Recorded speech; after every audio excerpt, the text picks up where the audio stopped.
What do an indigenous rock guitarist, a Norwegian opera singer, and Tchaikovsky have in common? Taylor Swift. Welcome to The Influencers. I'm Lisa Robbin Young. I love music, and I love knowing the stories behind the artists that shape our lives. And now I get to share those stories with you. With the help of music historians, educators, journalists, and fans, we'll trace back hundreds of years to find the earliest influences that helped make billionaire pop sensation Taylor Swift who she is today.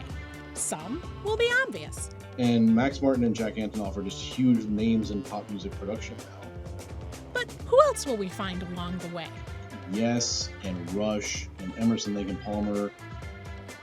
Hop into the musical Wayback Machine with me as we create a mixtape for the ages. Together, we'll climb Taylor's musical family tree and find out who influences the influencers.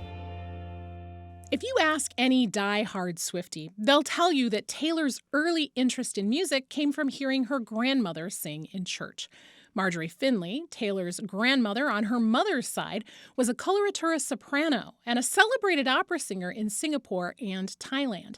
We'll learn more about this fascinating woman later in the show. If you listen closely, you can hear strains of Marjorie's voice in the haunting echo at the end of Taylor Swift's song Marjorie, a tribute to her grandmother.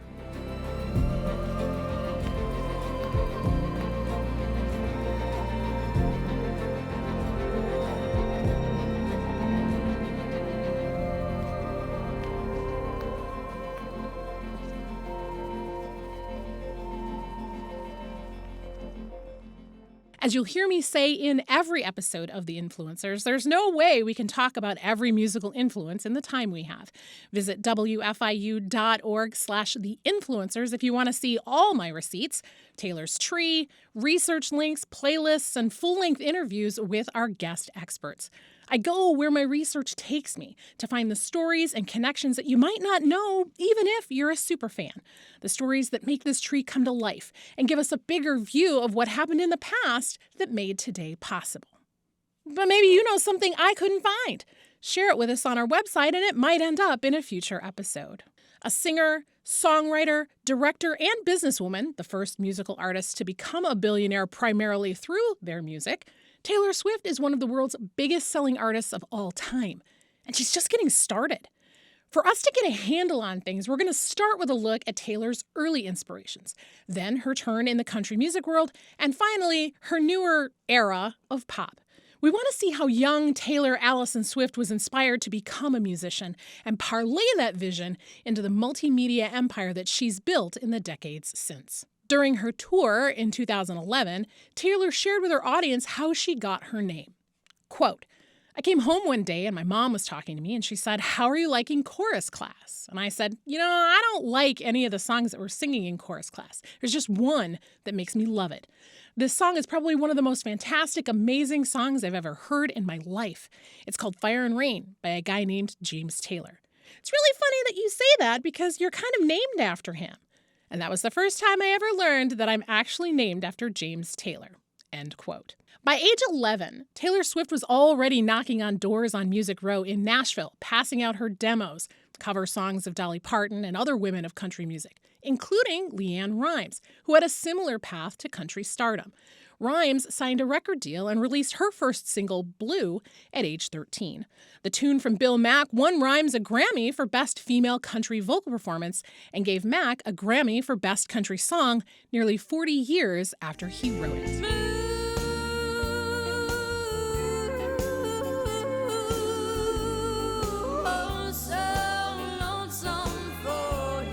Taylor signed with Big Machine Records as one of their first artists when she was just 16. Is when you think Tim McGraw, I hope you think my favorite song. That was Taylor Swift's first single, Tim McGraw. She later revealed that the song that inspired her to pen that single was her favorite Tim McGraw song, Can't Tell Me Nothin'. Taylor's fourth country album, Red, gave us the pop-oriented hit I Knew You Were Trouble. But what she calls her first official pop release was her fifth album, 1989, named for the year she was born. We've been looking at her country roots. Now let's turn toward her pop transformation. During the writing and recording of 1989, Taylor was listening to a lot of music from the late 80s, particularly Peter Gabriel, Annie Lennox, and Madonna. In a 2014 interview, Taylor Swift called Madonna's Like a Prayer, quote, one of the greatest pop songs of all time, end quote. Life is a mystery. Everyone must stand alone. I hear you call my name, and it feels like home. 1989 was produced with Max Martin, who also worked on Taylor's album Red, and Jack Antonoff, frontman for the band Bleachers. And Max Martin and Jack Antonoff are just huge names in pop music production now. Kyle Adams is a professor of music theory at Indiana University and a fan of Swift's music, though he doesn't identify as a Swiftie. He explained more about Antonoff. The funny thing about Taylor is that your tree here has like a whole bunch of genres on it right at the beginning, like country, rock, folk, pop, and electronic. And I think that's accurate with Taylor. She is at heart a country artist, but she is very good at assimilating pop styles and folk styles and EDM, electronic music. A lot of that, I think, is Jack Antonoff, her producer and collaborator. I think he's very good at taking a bunch of different styles and assimilating them. You can watch my entire interview with Dr. Adams on our website, wfiu.org/theinfluencers. Antonoff cites Call It Off by Tegan and Sarah as one of the songs that's most shaped him as a songwriter. The twin sisters toured with fellow Canadian Neil Young and signed to his record label in 2000. One of Neil Young's early musical influences is Link Wray, an indigenous artist who pioneered rock music. He's ranked by Rolling Stone as one of the greatest guitarists of all time.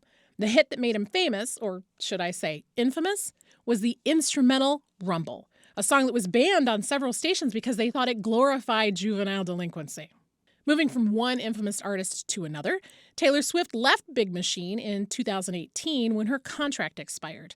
The label was eventually sold to Scooter Braun, who sold all the rights to Taylor's music masters and videos to a holding company that belongs to the Disney family, for more than he paid for the entire music label.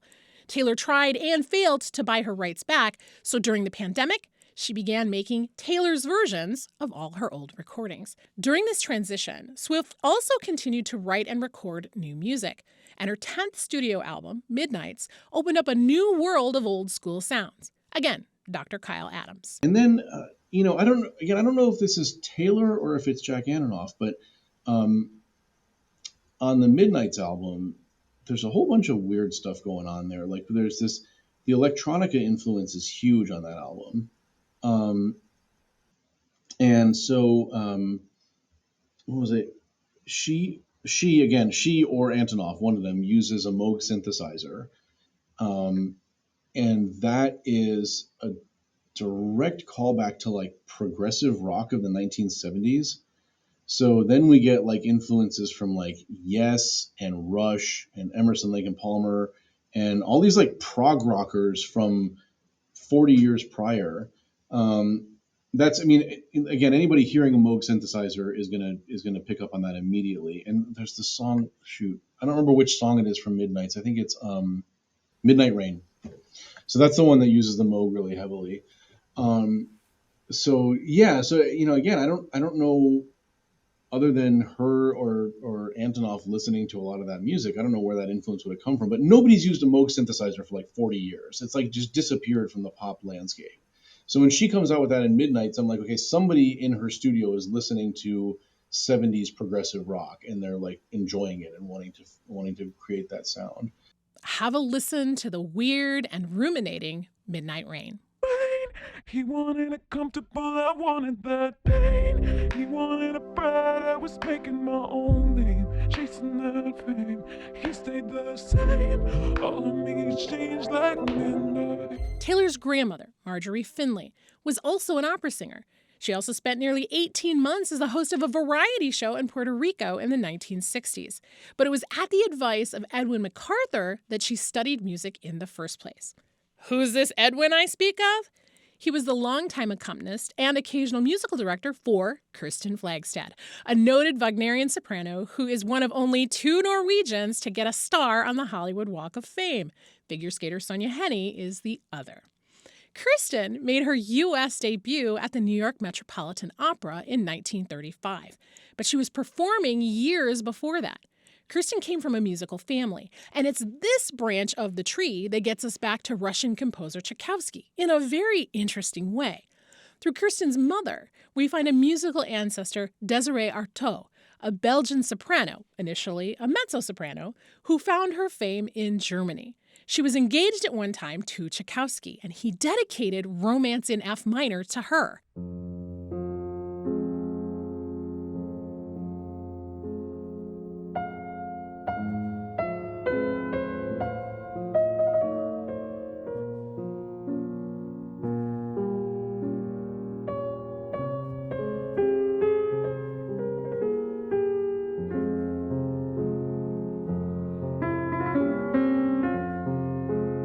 We'll hear more about Tchaikovsky in a future episode because he also has ties to Billy Joel. I love how music connects us all. And as I said at the beginning, we've only scratched the surface here. To unpack more of Taylor Swift's musical family tree, including our references, extended interviews, and show playlists, point your browser to wfiu.org/theinfluencers. I'm Lisa Robbin Young, reminding you that you never know what kind of an impact you make on the world around you. Who influences you?